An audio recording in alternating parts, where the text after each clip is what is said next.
Мамлекеттик салык кызматы 2023 январь-июль айларында 135 миллиард 728,6 миллион сом салык жана камсыздандыруу төгүмдөрүн чогултту. Мекемеден билдиришкендей, белгиленген план 1,2 миллиард сомго ашыкча аткарылган. Чогулган сумма 2022 жылдын ушул мезгилине салыштырмалуу 21,9 миллиард сомго көп. Чогулган каражаттардын ичинен 99 миллиард 167,8 миллион сом салык жана төлөмдөргө, ал эми 36 миллиард 560,8 миллион сом камсыздандыруу төгүмдөрүнө тийиштүү. Билдирүүдө айтылгандай, мындан тышкары салыктык башкарууну күчөтүү, ошондой эле салык жол жоболорун жакшыртуу аркылуу ушундай жыйынтыкка жетишүүгө мүмкүн болду.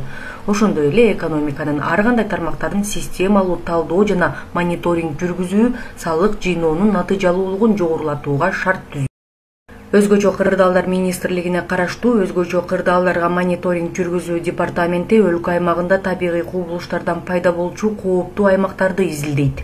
ÖKMдин маалыматына караганда, Кыргызстанда сел жана суу ташкындарынын көп болушу, келтирилген зыяндын жалпы көлөмү жагынан кооптуу жаратылыш кубулуштарынын ичинен биринчи орунда турат. Келечекке болжолду түзүү жана тийиштүү коргоо чараларын иштеп чыгуу үчүн селдин курамы, негизги булактары катары сел борборлорунун калыңдыгын баалоо зарыл. Мындай изилдөөнүн негизги максаты келечекте сел каптоону алдын алуу, табигый кырсыктарды болтурбоого жардамын берет.